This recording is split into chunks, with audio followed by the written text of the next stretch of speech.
বা তোমালোক দুজনীয়ে ঘৰৰ কাম লৈ ইমান কাজিয়া কৰি থাকা, ঘৰখনত ইমান হুলস্থুল কৰি থাকা কিয় মানে হা?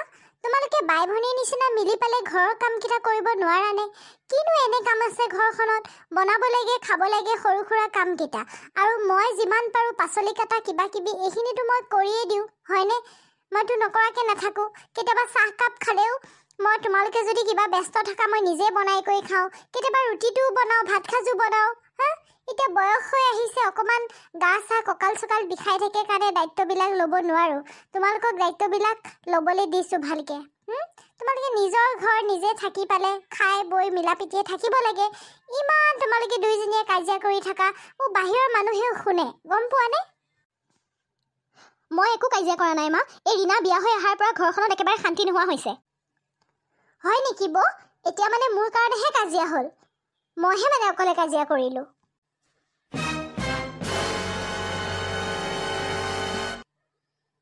মনে মনে থাকাও, একদম লাজ নাই মানে তোমালোকৰ, বুজিছানে? তোমালোকে এনেই পঢ়া শুনা কৰিলা, আমাৰ শিক্ষা দীক্ষা ইমান নাই, তথাপিও আমি এনেকৈ ইমান হুলস্থুল কৰি নাথাকোঁ। ইমান বছৰ দুটা ল'ৰা মানুহজন লৈ মই এনেকেই জীৱন কটালোঁ, একো কাজিয়া পেচাল নোহোৱাকৈ।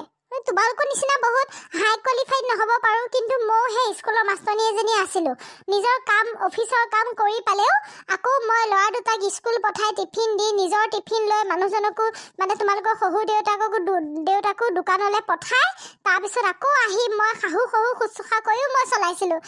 এইটো তোমালোক দুজনী, তোমালোকে এতিয়া তেনেকৈ কামতো জইন কৰা নাই। কামত জইন কৰিলেতো মই যিমান পাৰোঁ কৰিম, লাগিলে কাম কৰা সহায়িকা এগৰাকীও ৰাখি ল'ম।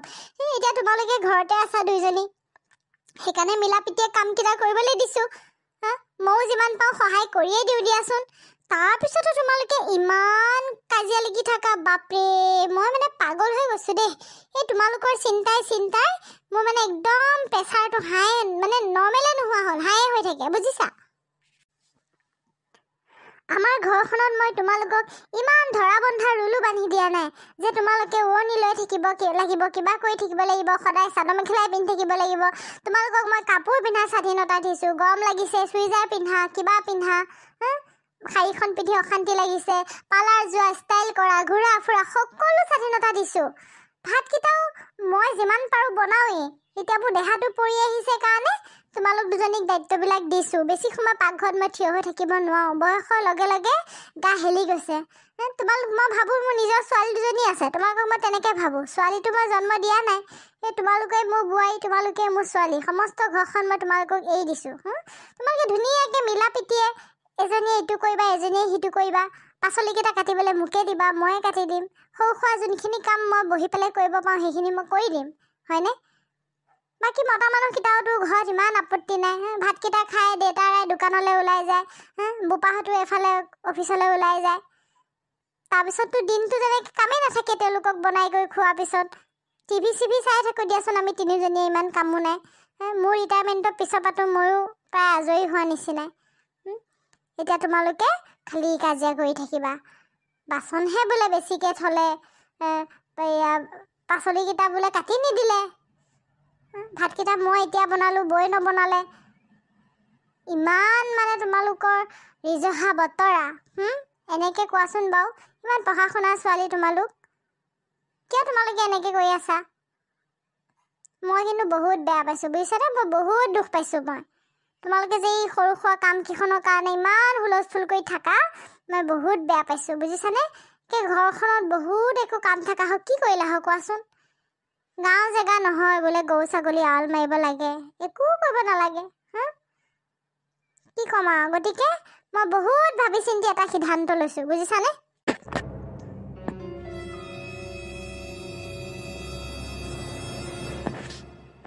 চোৱা, বেলেগ শাহুৰ নিচিনা তোমালোকক আদেশ দিবলৈ মোৰ মন নাছিলে, কিন্তু কাজিয়া পেচালবিলাক যিহেতু বাঢ়ি গৈছে তাৰ কাৰণে মই ক'বলৈ বাধ্য হৈছোঁ।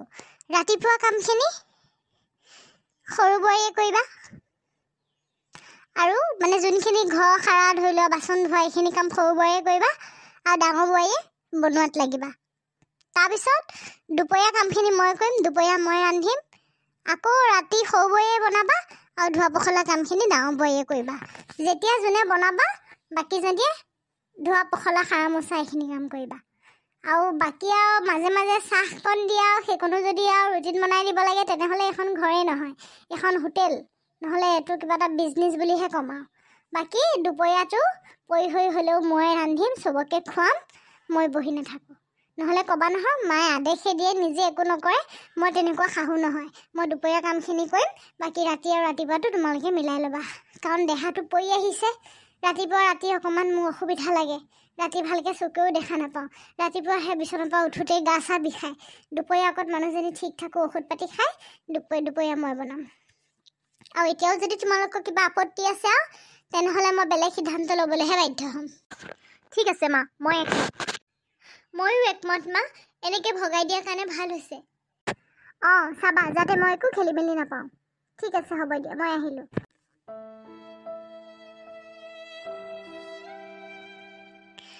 ডাঙৰ বোৱাৰী সৰু বোৱাৰী, মই মোৰ এনেকুৱা কপাল এখন হ'ব বুলি কেতিয়াও ভবা নাছিলোঁ, বুজিছানে? ভাবিছিলোঁ দুটা ল'ৰা, দুজনী বোৱাৰী আহিব, ছোৱালী নাই যেতিয়া তেওঁলোককে মই নিজৰ ছোৱালীৰ নিচিনা মৰম কৰিম, নিজে নোখোৱায়ো খুৱাম, বুজিছানে? এনেকৈ ভাবিছিলোঁ। আৰু ভাবিছিলোঁ তোমালোক দুইজনীও বাই ভনী নিচিনা মিলি থাকিবা, পঢ়া শুনা ছোৱালী, জ্ঞান আছে বুলি ভাবিছিলোঁ। কিন্তু তোমালোকক মই কামবিলাক ভগাই দিয়াৰ পিছতো তোমালোকে কাজিয়া কৰি থাকা, মই ক'ত মৰিম কোৱাচোন? তোমালোকৰ কাৰণে মোৰ 220 থাকে প্ৰেছাৰ, বুজি পাইছা? নৰ্মেল নোহোৱা হ'ল মোৰ দেহাটো, সদায় সদায় মই টেবলেট খাব লাগে। তোমালোকৰ কাজিয়া শুনি শুনি মই ভাগৰি গৈছোঁ। ওচৰৰ মানুহেও সোধে, অ' কলিতানী কি হ'ল আপোনালোকৰ ঘৰত, কিয় ইমান বোৱাৰীকেইজনীয়ে হুলস্থুল কৰি থাকে? কোৱাচোন কি ক'ম মই লাজত? এগৰাকী শিক্ষয়িত্ৰী ঘৰত বোৱাৰী এনে অৱস্থা। তোমালোকক মই কামবিলাক ভগাই দিলোঁ, কিন্তু মই ভাবা নাছিলোঁ যে চাহকাপ বনোৱাটো লৈও তোমালোকে কাজিয়া কৰিবা বুলি। ডাঙৰ বোৱাৰী, তুমি ৰাতিপুৱা চাহকাপ বনালা, ঠিক আছে মানিলোঁ। দুপৰীয়াটো মই বনালোঁ। সৰু বোৱাৰী, সন্ধিয়া কাপ তুমি কিয় নবনালা কোৱাচোন?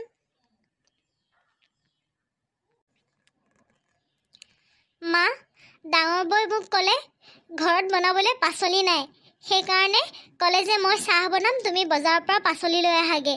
আৰু মা, বজাৰৰ পৰা পাচলি লৈ আহোঁতে মোৰ 1-1.5 ঘণ্টা লাগি গ'ল, আৰু তেতিয়া মই চাহ বনোৱা সময়খিনিলৈ আহি নাপালোঁ কাৰণে বৈ বনাব লগা হ'ল। মইতো বৈ পঠোৱাৰ কাৰণে বজাৰলৈ গৈছিলোঁ মা, ঘৰত থাকিতো মই নবনোৱাকৈ থকা নাই। সেইবিলাক মই নাজানো, বজাৰলৈ গ'লেও তুমি চাহ বনোৱা টাইমটো মেনেজ কৰি আহিব লাগিছিলে। দেখিছে মা বৈ কেনেকৈ কৈছে, মোকতো বৈ পঠোৱাৰ কাৰণেহে মই পাচলি আনিবলৈ গ'লোঁ, নহ'লেতো মই মোৰ ভাগৰ কামটো কৰিলোঁ হয়। এতিয়া যাব লগা হ'ল, বজাৰটো জানেই আৰু ন, ইমান বস্তুৰ দাম, অকণমান দাম দৰ মাৰি আনিব লাগে, আনোতে অকণমান সময় লাগে। ক'ত লোকেল পাচলি আছে এইবিলাক বিচাৰোঁতেও বজাৰখনততো 1.5 ঘণ্টামান সময় লাগেই দিয়কচোন। আকৌ টমটমলৈ ৰৈ আছোঁ আহিবলৈ, তেনেস্থলত বৈ চাহ বনাব লগা হ'ল মা। ঠিক আছে, তথাপিও বাৰু যদি মোৰ ভুল আছে মই দুয়োগৰাকীকে ক্ষমা বিচাৰিছোঁ। কাইলৈৰ পৰা মোৰ কাম মই সময়মতে কৰিম। আজিৰ পৰা সকলো কাম মই কৰিম, তোমালোকে একো নকৰিবা। আৰু যদি তোমালোকে কাম কৰা তেনেহ'লে চাবা কিন্তু। মা, আমাৰ ভুল হৈ গ'ল, ক্ষমা কৰিব। হয় মা, আমাৰ ভুল হৈ গ'ল, ক্ষমা কৰিব। আজিৰ পৰা আমি দুইজনীয়ে মিলি বাই ভনীৰ নিচিনা কাম কৰিম।